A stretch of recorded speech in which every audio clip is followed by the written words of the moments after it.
Mark Zuckerberg, l'homme qui a vendu vos données. 11 avril 2018. Mark Zuckerberg a 33 ans. Il est assis devant le Congrès américain. 44 sénateurs vont l'interroger pendant 10 heures. Les caméras du monde entier sont braquées sur lui. 87 millions d'utilisateurs Facebook ont vu leurs données volées par Cambridge Analytica. L'élection américaine de 2016 a peut-être été manipulée. Des démocraties sont en danger. Mark porte un costume sombre et une cravate bleue. Inhabituel pour lui. Normalement, il ne porte que des t-shirts gris. Mais aujourd'hui, il doit avoir l'air adulte, responsable. Les questions fusent. Monsieur Zuckerberg, étiez-vous au courant que vos utilisateurs étaient le produit, pas le client? Mark répond, sénatrice, nous proposons une version gratuite. Facebook vient de perdre 121 milliards de dollars de valeur boursière en 2 jours. C'est la plus grosse perte de valeur de l'histoire de Wall Street. Delete Facebook est le hashtag numéro 1 sur Twitter, ironiquement. Mark rentre chaque soir dans sa résidence de Palo Alto. Priscilla, sa femme, ne lui demande plus comment s'est passée sa journée. Elle le sait déjà. Elle le voit sur son visage. Dans quelques mois, Mark devra témoigner à nouveau devant le Parlement européen, puis devant le Congrès britannique, puis devant le Sénat australien. Le petit génie de Harvard qui voulait connecter le monde a créé une machine qui divise les démocraties. Ceci est l'histoire vraie de Mark Zuckerberg. L'homme qui a transformé l'amitié en algorithme. Le prodige invisible. Mark Zuckerberg n'est pas né entrepreneur, mais programmeur. 14 mai 1984, White Plains, New York. Fils d'un dentiste et d'une psychiatre, Mark grandit dans une banlieue aisée du comté de Westchester. Famille juive, classe moyenne supérieure, pas de drame, pas de pauvreté. Mais Mark est différent. À 6 ans, son père Edward lui apprend le langage BASIC sur un Atari 800. Mark programme son premier jeu vidéo, une version de Tic-Tac-Toe. Edward pense que son fils va s'amuser une semaine et passer à autre chose. Mark code pendant 10 ans sans s'arrêter. À 12 ans, il crée ZuckNet, un système de messagerie instantanée pour le cabinet dentaire de son père. Quand un patient arrive, la réceptionniste envoie un message directement à l'ordinateur d'Edward. Plus besoin de crier dans le couloir. Edward est impressionné. Mon fils a 12 ans et il vient de régler un problème que je n'arrivais pas à résoudre. Mais pour Mark, ce n'est pas impressionnant, c'est juste logique. Année 1990, pendant que les autres adolescents jouent au basket ou sortent avec des filles, Mark passe 8 heures par jour dans sa chambre à coder. Ses parents s'inquiètent. Ils engagent un tuteur en informatique, David Newman, pour socialiser leur fils via la programmation. Newman dira plus tard « J'essayais de lui enseigner. Après 3 sessions, c'est lui qui m'enseignait. » À 16 ans, Mark crée Synapse, un lecteur de musique qui apprend les goûts musicaux de l'utilisateur grâce à l'intelligence artificielle. Microsoft et AOL tentent de l'acheter pour 2 millions de dollars et d'embaucher Mark. Nope. Mark refuse, il veut finir le lycée, septembre 2002. Mark entre à Harvard, il étudie la psychologie et l'informatique. Combinaison inhabituelle, mais Mark a compris quelque chose, la technologie sans psychologie est inutile. Il faut comprendre comment les gens pensent pour créer des produits qu'ils ne pourront pas abandonner. À Harvard, Mark est invisible socialement. Il ne va pas aux fêtes. Il ne boit pas. Il porte des tongs même en hiver. Les autres étudiants le trouvent bizarre. Le mec qui fixe son écran en mangeant seul à la cafétéria. Mais Mark code, toujours. Octobre 2003. Mark lance FaceMash, un site qui permet de comparer les photos des étudiantes de Harvard et de voter pour la plus sexy. Il pirate les bases de données de l'université pour récupérer les photos. En 4 heures, 450 étudiants votent 22 000 fois. Le site plante les serveurs de Harvard, l'administration ferme FaceMash et menace Mark d'expulsion. Il s'excuse publiquement. Mais en privé, il est fasciné. 450 personnes en 4 heures, juste pour regarder des photos et voter. Il vient de découvrir quelque chose, les gens sont obsédés par les autres, surtout parce que les autres pensent d'eux. C'est cette obsession que Mark va transformer en empire.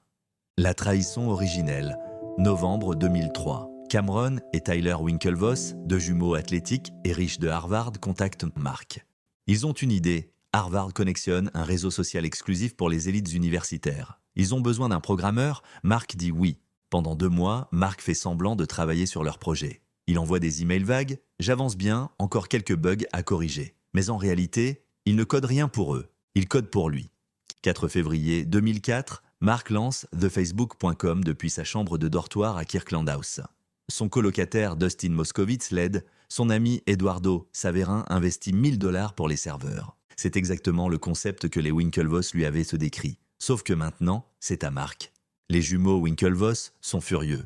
Ils accusent Mark de vol d'idées, ils portent plainte. Cette bataille juridique durera 8 ans et se terminera par un règlement de 65 millions de dollars. Mais Mark s'en fiche, parce que The Facebook explose.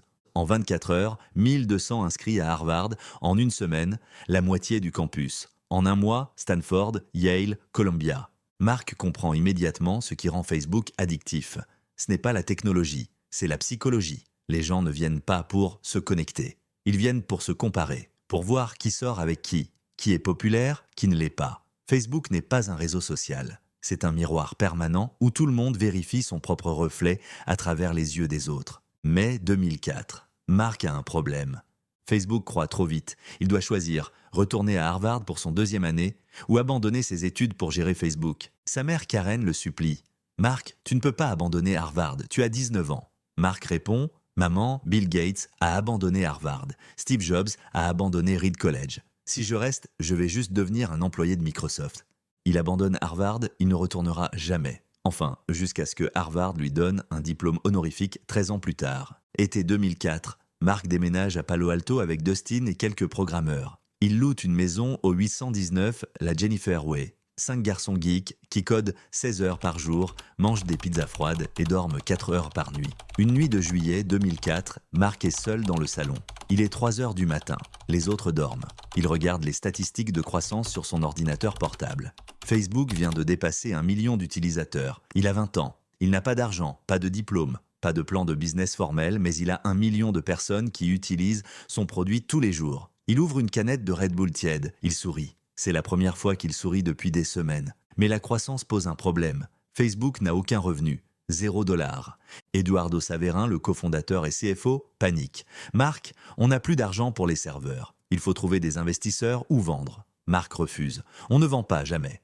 Septembre 2004. Peter Thiel, cofondateur de PayPal, investit $500 000 pour 10% de Facebook. C'est le premier investissement extérieur, mais surtout, c'est une validation. Peter Thiel, le génie derrière PayPal, croit en Mark. Mais il y a un prix. Eduardo Saverin, qui possédait 34% de Facebook, voit ses parts diluées à quasiment zéro. Mark l'éjecte de l'entreprise. Eduardo porte plainte. Un autre procès. Un autre règlement confidentiel. Mark est désormais célèbre pour 2 choses, son génie de produit et sa capacité à trahir ses associés. L'empire des données, 2005 à 2008. Facebook grandit méthodiquement, lycée, entreprise, n'importe qui avec une adresse email. Septembre 2006, lancement du newsfeed.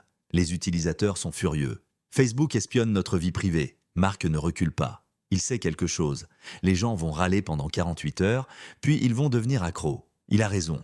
Le newsfeed devient la fonctionnalité la plus utilisée. Octobre 2007, Microsoft investit $240 millions pour 1,6% de Facebook. Valorisation 15 milliards de dollars. Mark a 23 ans et dirige une entreprise valorisée à 15 milliards sans générer de profit significatif. Mais Mark a un problème. Il ne sait pas comment monétiser Facebook sans détruire l'expérience utilisateur. 2008, la réponse arrive, la publicité ciblée. Pas n'importe quelle publicité. Une publicité qui utilise toutes les données personnelles des utilisateurs. Âge, localisation, intérêt, amis, photos, messages, likes, clics. Facebook, c'est tout. Et Facebook vend cette connaissance aux annonceurs. Le modèle est simple. Les utilisateurs sont le produit. Les annonceurs sont les clients. Plus Facebook en sait sur vous, plus il peut vendre cher votre attention. 2009. Mark rencontre Priscilla Chan, une étudiante en médecine de Harvard qu'il fréquente depuis 2003. Priscilla est l'opposé de Mark. Extravertie, empathique, populaire. Elle humanise Mark. Elle le force à lever les yeux de son écran. Un soir de 2009, Mark et Priscilla dînent dans un restaurant italien miteux de Palo Alto. Mark porte son éternel t-shirt gris. Priscilla lui demande « Est-ce que tu réalises que 300 millions de personnes utilisent de Facebook ?» Mark répond sans lever les yeux de son assiette « Oui, mais ce n'est que le début. L'objectif, c'est tout le monde. » Priscilla sourit. « Tu veux dire le monde entier ?» Mark la regarde enfin. « Exactement. Chaque humain avec une connexion Internet. C'est ça le plan. » Priscilla pose une condition à leur relation. Un minimum d'une date par semaine et 100 minutes de temps privé. Mark accepte. Il programme un rappel dans son calendrier, Date with Priscilla, 100 minutes minimum. Mai 2012, Facebook entre en bourse. L'IPO valorise Facebook à 104 milliards de dollars. C'est la 3e plus grosse introduction en bourse de l'histoire américaine. Mark possède 28% des actions. Sur le papier, il vaut 29 milliards de dollars. Il a 28 ans. Le jour de l'IPO, Mark épouse Priscilla dans son jardin à Palo Alto. Pas de grande cérémonie, pas de presse, sans invité. Il porte le même costume qu'il portera 6 ans plus tard devant le Congrès. Mais l'IPO est un désastre technique. Le Nasdaq plante. Les actions chutent de 50% en 3 mois. Les investisseurs perdent des milliards. Mark est critiqué violemment. Un gamin qui a eu de la chance. Facebook va disparaître comme MySpace. Mark doit prouver qu'il n'est pas juste un geek chanceux. La machine a tout absorbé. Face à la crise, Mark fait ce qu'il sait faire de mieux, il copie et il rachète. 2012, Facebook rachète Instagram pour $1 milliard. Tout le monde pense que Mark est fou. 1 milliard pour une app de photos, c'est délirant. Mais Mark voit ce que les autres ne voient pas. Instagram attire les jeunes que Facebook commence à perdre. Et surtout, Instagram pourrait devenir un concurrent mortel. Mieux vaut l'absorber que le combattre. 2014, Facebook rachète WhatsApp pour $19 milliards. C'est l'acquisition la plus chère de l'histoire tech à l'époque. Les critiques explosent, Zuckerberg dilapide l'argent des actionnaires, mais 10 ans plus tard, WhatsApp compte 2 milliards d'utilisateurs. C'était un génocide stratégique, éliminer le concurrent avant qu'il ne devienne une menace. Mark ne rachète pas des entreprises, il rachète des menaces potentielles. Mais il y a une entreprise qu'il ne peut pas racheter, Snapchat. 2013, Mark offre $3 milliards pour Snapchat. Evan Spiegel, 23 ans, refuse. Mark est furieux, personne ne lui dit non. Alors Mark fait ce qu'il fait toujours quand il ne peut pas acheter. Il copie. 2016, Facebook lance Stories. C'est une copie exacte de Snapchat, les médias Facebook n'a plus d'innovation, ils ne font que copier. Mark s'en fiche. Stories devient un succès massif. 500 millions d'utilisateurs quotidiens, plus que Snapchat tout entier. Mark a compris la règle. Dans la tech, ce n'est pas le créateur qui gagne, c'est celui qui exécute à grande échelle. 2016, Facebook compte 1,7 milliard d'utilisateurs. C'est plus que la population de la Chine. Mark a 32 ans, il vaut $62 milliards, mais quelque chose de sombre est en train de se passer. Le monstre se retourne. 2016, élection présidentielle américaine, Facebook devient l'arme de désinformation la plus puissante de l'histoire. De fausses informations se propagent plus vite que les vraies. Des fermes à trolls russes achètent des publicités ciblées pour influencer l'élection. Cambridge Analytica récupère les données de 87 millions d'utilisateurs pour manipuler les votes. Mark nie tout. Facebook est juste une plateforme neutre. Nous ne sommes pas responsables du contenu. Mais en interne, des employés sonnent l'alarme. Un mémo interne de 2016 écrit par Andrew Bosworth dit « Nous connectons les gens. Point. C'est pourquoi toutes les actions de croissance sont justifiées. Même si quelqu'un meurt à cause d'une connexion facilitée par notre outil. » Mark ne répond pas publiquement à ce mémo. Mars 2018. Le scandale Cambridge Analytica explose. 87 millions d'utilisateurs ont vu leurs données récoltées sans consentement. Facebook savait depuis 2015 et n'a rien dit. Les régulateurs du monde entier convoquent Mark. Avril 2018. Mark témoigne devant le Congrès américain. Les sénateurs le massacrent. Monsieur Zuckerberg, accepteriez-vous de nous dire dans quel hôtel vous avez dormi hier soir? Mark, non, sénatrice. Pourtant, vous collectez ce type d'informations sur vos utilisateurs tous les jours. Mark bégaye, transpire. Répète 30 fois, sénatrice, je vais demander à mon équipe de vous revenir là-dessus. Internet se moque de lui. Les mèmes explosent. Zuck the robot. Certains blaguent qu'il est un extraterrestre ou une IA mal programmée. Mais ce n'est pas drôle pour Mark. Il rentre chaque soir à Palo Alto. Priscilla lui dit « Tu dois arrêter de tout contrôler, délègue ». Mark répond « Je ne peux pas. Si je lâche le contrôle, je perds Facebook ». Facebook s'est condamné à une amende de $5 milliards par la FTC. C'est la plus grosse amende de l'histoire. Mark paye sans broncher. 5 milliards, c'est 3% de sa fortune personnelle. L'empire contesté. 2019 à 2024. Mark fait face à une crise existentielle. Les gouvernements veulent démanteler Facebook. Les employés se rebellent, les annonceurs boycottent. Le Congrès menace de réguler. Mais Mark refuse de changer de cap. Novembre 2019, Mark témoigne à nouveau devant le Congrès. Alexandria Ocasio-Cortez l'interroge. « Donc, vous ne vérifiez pas les publicités mensongères de politiciens ?» Mark. « Congressiste, je pense que les gens peuvent décider par eux-mêmes. » AOC. « Donc je peux acheter une pub disant que vous supportez le Ku Klux Klan ?» Mark ne répond pas. Le lendemain, Facebook annonce qu'il ne fact-checkera pas les publicités politiques. Mark argumente « Ce n'est pas à Facebook de décider ce qui est vrai. » Ses propres employés démissionnent en protestation. Octobre 2021. Frances Haugen, ex-employée Facebook, témoigne devant le Congrès avec des milliers de documents internes. Elle révèle que Facebook sait que Instagram est toxique pour les adolescentes, que l'algorithme privilégie la haine parce qu'elle génère plus d'engagement, que Facebook ignore délibérément la désinformation dans les pays pauvres. Mark publie un long post Facebook, ces accusations sont fausses. Mais les documents internes disent le contraire. Fin 2021, Mark prend la décision la plus audacieuse de sa carrière. Il rebaptise Facebook en Meta. Il annonce un pivot total vers le métaverse. Il investit 10 milliards de dollars par an dans la réalité virtuelle. Le monde est sceptique. Zuckerberg fuit ses problèmes en se cachant dans le virtuel. Mais Mark a toujours été un survivant. Ici, il faut dire la vérité. Mark Zuckerberg a eu une chance incroyable. Si Harvard avait expulsé Mark pour FaceMash en 2003, Facebook n'existerait pas. Si MySpace n'avait pas gâché son avance avec une mauvaise technologie, Facebook n'aurait jamais décollé. Si les régulateurs américains avaient bloqué les acquisitions d'Instagram et WhatsApp, Facebook ne serait pas un monopole, mais comme Mark le dira lui-même, les idées ne valent rien, c'est l'exécution qui compte. L'héritage ambigu. Aujourd'hui, Meta est un empire de 134 milliards de dollars de revenus annuels. 3 milliards d'utilisateurs actifs sur Facebook, 2 milliards sur WhatsApp, 2 milliards sur Instagram. Mark Zuckerberg vaut 177 milliards de dollars. Il est la 4e personne la plus riche du monde. Avant 2004, 19 ans, étudiant à Harvard, aucun revenu, pas de diplôme, socialement invisible. Après 2024, 40 ans, 177 milliards de dollars, 3 milliards d'utilisateurs, contrôle de 3 des 4 plus grandes plateformes sociales mondiales. Mais son héritage reste profondément contesté. Mark Zuckerberg a-t-il connecté le monde ou l'a-t-il divisé? Ses défenseurs disent « Facebook a permis des révolutions, le printemps arabe, Black Lives Matter, des familles séparées se sont retrouvées ». Ses détracteurs répondent « Facebook a propagé la désinformation, détruit la santé mentale des jeunes, manipulé des élections et monétisé la haine ». La vérité? Probablement les deux. Mark vit aujourd'hui à Palo Alto avec Priscilla et leurs 3 filles. Il porte toujours des t-shirts gris. Il travaille toujours 60 heures par semaine. Il contrôle toujours Meta avec 58% des droits de vote malgré seulement 13% des actions. Il ne lâchera jamais le contrôle.